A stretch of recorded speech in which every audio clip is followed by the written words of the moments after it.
here in the Fargo Market area. I spend most of my time over on the river, across the river over at NDSU, but it's fun to be back here. My first year on staff in Fargo, I was actually at Concordia, which is kind of fun. So it's interesting to come back once in a while and see how things are going. And so as we start off tonight, I'm just going to pray and we'll hop into things. Father, I ask that you would speak through me tonight. God, I ask that you would help me to say things that are true and helpful and beneficial, that you prevent me from saying anything that is not. God, I ask that we would have a high view of your word and who you are, that you would cause us to follow after you in everything in life. Amen. And so I'm going to start off just by asking you guys a question. How many of you at some point today experienced an interaction something like this? How's it going? Good. You? Good. And that was it. You guys are Midwestern, so you can substitute good for fine or all right. Since you're American college students, maybe it was tired or busy. Those are also acceptable versions within the Midwest. But really it comes down to how you doing good, how you doing good. Usually said, well, we pass each other somehow, and like there isn't even an opportunity for actual conversation, and for some reason we think that is an acceptable form of communication. And so that's kind of part of what I'm going to be talking about tonight. You know, to be completely honest, most of you probably experienced that today. Some of you probably had it happen, say, 10 minutes ago, or maybe even 2 minutes ago when you were greeting each other. That would not surprise me. Because this really is the way that we interact with each other, and we're going to talk tonight about why that's not okay. So, real community is an amazing, essential, and necessary thing. I'm willing to bet that many of you don't have it. That's because being around people and being in community, in fact, are two completely different things. The restrictions that have come along with living in a pandemic, which I'm sure most of you have noticed, have exposed the general lack of genuine community that most of us have. It's made it harder to connect, easier to isolate, and to disengage. We all have a deep-seated desire to be known and loved. We want others to know who we are and to care about and for us. We're often willing to do almost anything to get it. And yet we squander those exact same opportunities and fail to truly engage once we have it. We have this desire because we've literally been designed for it. If you look at the effects of loneliness and isolation on a human, just sociologically, it actually has the same mortality and morbidity effect as extreme obesity or smoking 15 cigarettes a day. People who are consistently lonely and isolated die sooner, live less happy and joyful lives, and it's crazy the effects it has on us. And that isn't a surprise to me because of who we are. And so as Christians, we worship what is called a triune God. And I don't have the time tonight to really dig into that, but what it means at its base is that we believe there is genuinely one God, that he exists as three distinct persons, a Father, a Son, and a Spirit, and that they have existed for eternity past and will for eternity future in a perfect, genuine, authentic relationship with one another. And as you read the Bible, it tells us that God created us in his image, and part of what that means is that we were also created for relationship. That we were created to be in it with God, but also with each other. If you look in Genesis, which is the first book of the Bible, where it is laid out the story of how God created everything, when you get to the creation of man, this entire time, God has created, whether it's the oceans and fish and birds and livestock and plants, and all of this he declares good. And then he creates man, he creates Adam, and he says this is not good. And the reason why is he says because Adam is alone. And so he ends up creating Eve because in creation we were designed to be in community. You see this in the life of Jesus. At his crucifixion, when he is killed, he calls one of his closest friends, a guy named John, and his mother, who's named Mary, to the foot of the cross where he is dying. And he knows that he is going to die, and he looks at Mary, his mother, and he says, "Look at John, this is your son." And to John he says, "Look, this is your mother." And there's no blood relation between these two people, but Jesus understood that the importance of family, the importance of community was a big enough deal that as he is literally pierced to a piece of wood and dying and suffocating, he goes, you need to be in community with each other. If you look at the storyline of God and who we are, one of the most common images is marriage, and the other most common image is one of adoption. That God actually offers to adopt us into his family. This is deeply relational language. When Jesus teaches his followers to pray, he uses the word Abba for Father to call God in this relational context, not some removed otherworldly force or being, but a person that you can go to and talk to and interact with. And he tells his followers that I'm putting you together because you desperately need each other, just as you need me. We were created to engage in deep, authentic, life-giving community, but all too often we settle for far less because, to be honest, living in community is just hard. We settle for surface-level community. We keep everyone at arm's length because we think it will be easier, because it will take less effort, and we think it will keep us safe. This is because we know, deep down, that if someone saw all of the junk in our lives, there is no way they would accept us. We know that if we actually admitted to some of our fears and failings, we would be too much of a burden to other people. And many of us feel that way because that is what has happened to each and every one of us. I think of my time in junior high and in high school in particular, where I bought into the American ideal of a guy as someone who never shows weakness, who never shows emotion, and so I just shut everyone out. Because it was easier to do that than to actually walk through all of the crud in my life and what I was feeling and what I was experiencing. And so instead, I put on a mask, ironic in pandemic sense, different type of mask, and that's how I lived my life. It is much easier to go through our lives as if everything we do is social media. If as I interact with people, I just project the best version of myself and compare it to their best versions of themselves. And as long as we limit our interaction to small enough amounts of time, and we don't let people close enough, we can all buy into the lie that everyone's life actually looks that way. And then we sit there looking at someone else's life and we go, man, I wish my life was like you. And they're sitting there going, man, I wish my life was like them. And none of us actually have a conversation.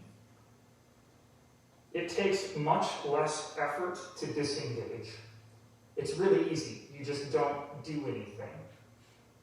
In a pandemic, you go to your class, maybe in person, probably not, and then you go back to your apartment, and then you repeat that over and over and over and over. And as you isolate, seems like isolating is going to fix the problem, so you do it more, and then you feel worse, and because you're feeling bad, you isolate, so you do it more, and then you feel worse. But I'm sure none of you have experienced that over the last year. The truth is that the Bible tells us that community has a purpose, which is to encourage, to exhort, and to evangelize. I know, alliteration. I was surprised too. So it's to encourage, to exhort, and to evangelize. So in the author of the letter to the Hebrews, which is a collection of Jewish believers in the early church, he was writing to a group of believers that really was struggling to experience the sort of community that the author says they needed and that they were created for. And so in two parts of this letter, he talks specifically about community, and so I'm just going to read through those. So one is in Hebrews 10, where it says, "Let us hold fast to the confession of our hope without wavering. For he who promised is faithful. And let us consider how to stir one another up to love and good works, not neglecting to meet together as is the habit of some, but encouraging one another, and all the more as you see the day drawing near." The other is back in Hebrews 3, closer to the start of the letter. He says, "Take care, brothers, lest there be in any of you an evil, unbelieving heart, leading you to fall away from the living God, but exhort one another every day, as long as it is called today." I'll give you a hint, that's every single day. "That none of you may be hardened by the deceitfulness of sin. For we have come to share in Christ, if indeed we hold to our original confidence firm to the end." You see, real community encourages, exhorts, and evangelizes because it is rooted in the gospel. In the first sentence that I actually wrote, it said, "Let us hold fast to the confession of our hope without wavering, for he who promised is faithful." You see, true community will only flourish when it rises from a ground saturated by the grace of God. The Hebrews are able to look and remember that God fully knew them when he accepted them, when Jesus died for them and they were invited into the family of God. The author is encouraging them to look back to Christ, and he goes, God knew everything about you. You couldn't even hide it from you if you tried, and you did try, and it failed. And yet he still adopted you and saved you and paid his blood for you. That is the type of love he has for you. And so understand that he already adopted you. It's done. And so now we can be open and honest and free because nothing you do surprises him. You will not reach a point where he goes, whoops, that was a mistake. He's God. He knows literally everything. And because we have that acceptance through him, we should extend that acceptance to others.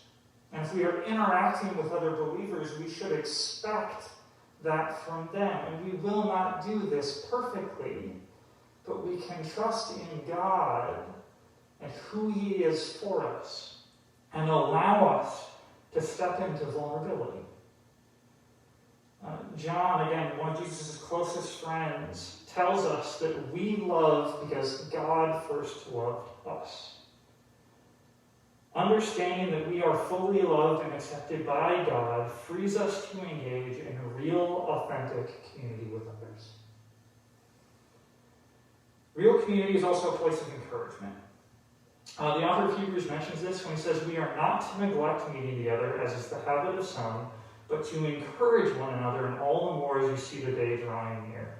And he's talking about the day that Jesus comes back. We are meant to come alongside one another and build each other up as we do life together. Proximity is the bare minimum required for this to happen. And what I mean by that, it is really hard to be in a relationship with someone if you never spend time with them. It's not impossible, it's just really, really hard. And just being together is not enough. As Christians, we are called to reach our hands into the muck of each other's lives and pull one another up and encourage one another in the truth of who God is and who he says we are. That we are bought and purchased and righteous because of Christ. That when we are hurting and broken, Jesus says, I'm not going to break a bruised reed. I'm not going to snuff out a guttering candle. I came here to help you. And if we are supposed to model our lives on Christ, that's what we should be doing with each other. When someone isn't doing well, we don't back away because they are a burden on our life. We move toward them. And if we're completely honest, most of us in this season are not doing well. We are all facing stressors and anxiety and isolation and all of these things. And God is asking us to be the men and women who boldly pursue others and encourage them in their relationship with him.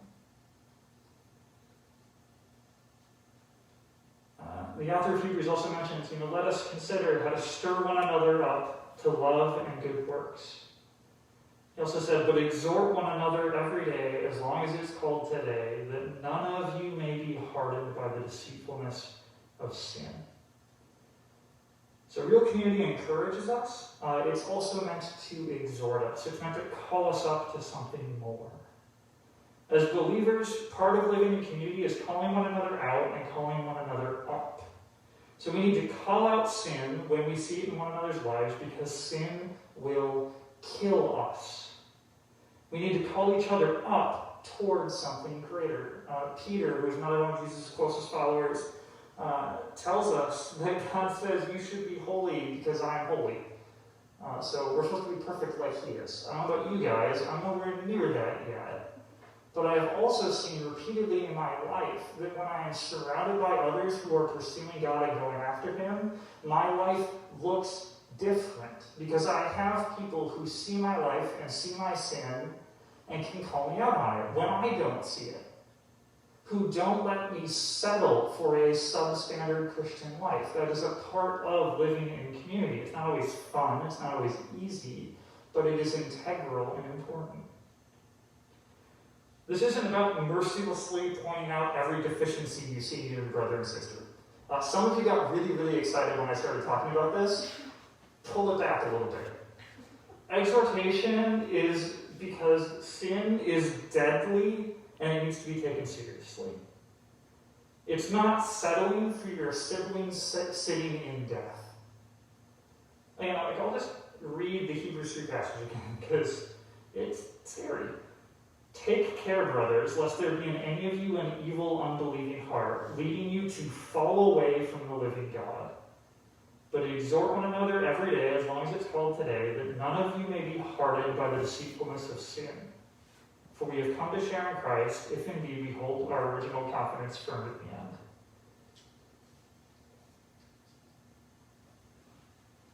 We are responsible for each other. That is a weight that we should feel. If you live in Christian community, you have a responsibility to help your brothers and sisters walk in light of the truth and in light of who God is. And if you are not doing that, you are letting them stumble toward death. Part of how God saves people is by using people. He uses the church to do that. And we are members of his church.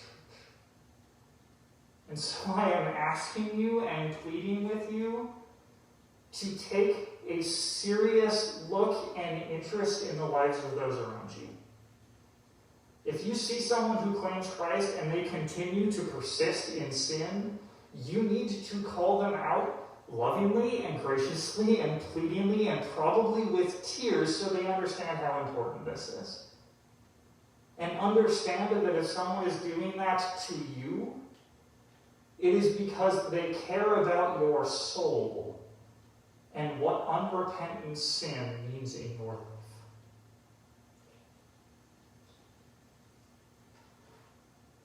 Other people are only able to do that if they actually know what's going on in your life. Which means there needs to be people who are close enough to you. And it also means you need to take steps toward them and a willingness to talk about what is going on. The hard things, the shameful things, the things you don't want to talk about, you really, really need to talk about. And it won't be easy, but in there, and within that community and that sense, God can meet you and use you in each other's lives to bring glory to him and restoration to his family. As you look throughout the New Testament, there's about 50 different exhortations or commands that have to do with the phrase one another. It's one of the most common themes throughout the New Testament. And so God is giving us a ton of advice on how to live in community. I would encourage you, if you don't know what that is, do like a word search. We have this thing called Google. It's really helpful. You can just search one another Bible and you will find these lists. And so that's something you don't know much about. I would highly encourage you to go check that out. I want you to be people who spend time reading and learning what they are, and then I want you to be someone who seeks to put them into action. So last thing I wanted to talk about really quick is that real community also evangelizes.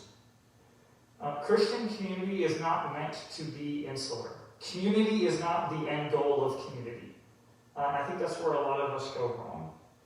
We need to be seeking to bring others in.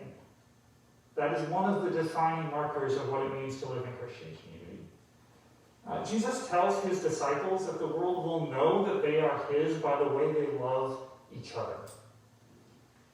As you think about your campus, would people see that you know Jesus by the way you care for each other? When someone who doesn't know Jesus is around Christians, they should notice something distinct and deeply attractive about the way we interact with each other. What we talk about, how we talk about it, how we disagree, how we forgive, how we love, how we humbly submit to each other and seek to listen rather than just speak all of the time. People living in true community are extremely attractive to outsiders.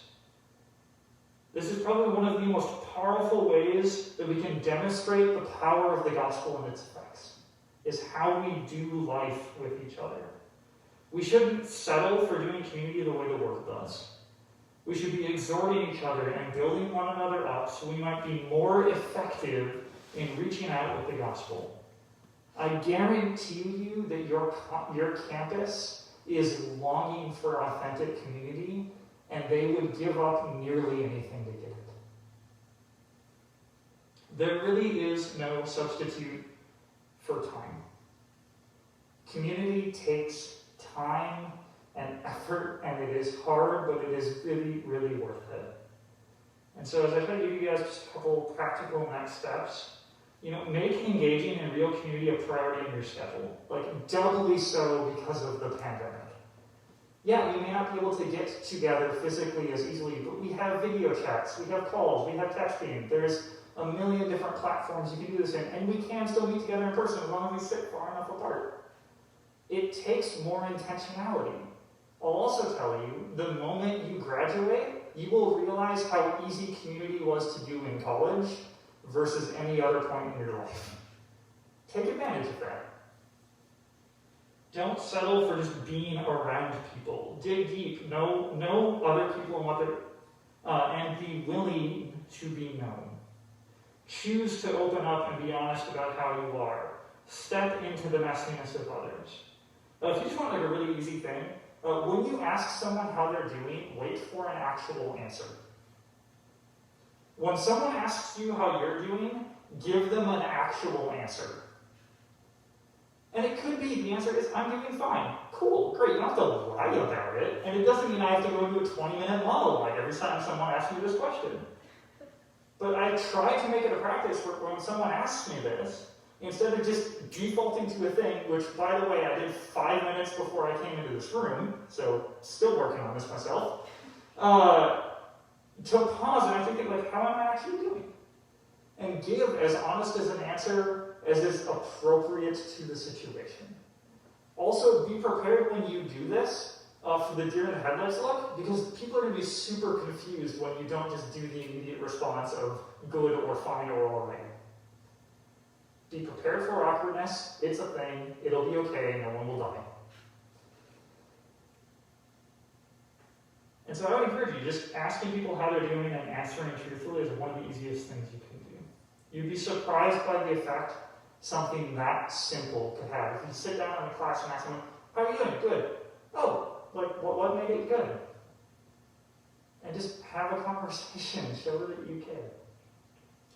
The truth is that we're all going to spend an eternity in community. That's how God made all of this. And so if you don't like other Christians, sorry, you're going to spend literally forever with them. And so we have to make the choice to get along and to get to know each other. That doesn't mean everyone's going to be your best friend. That's fine. But you need to love them and care for them and encourage them and exhort them. And we need to evangelize those that aren't a part of it to invite them in. So I would encourage you guys to step into community. It's necessary, it's hard, but it is so worth it. I'm going to pray, wrap us up. The band's going to come up. Father, thank you for the opportunity to talk about this tonight. God, I ask that you would use community in our lives to draw us closer to you, to draw each other close to you. That you would make us those who choose to engage, who trust in the gospel and the work of the Spirit in our lives. And God, that you would make us men and women who show your love to others by how you work in our lives and how you work in our lives and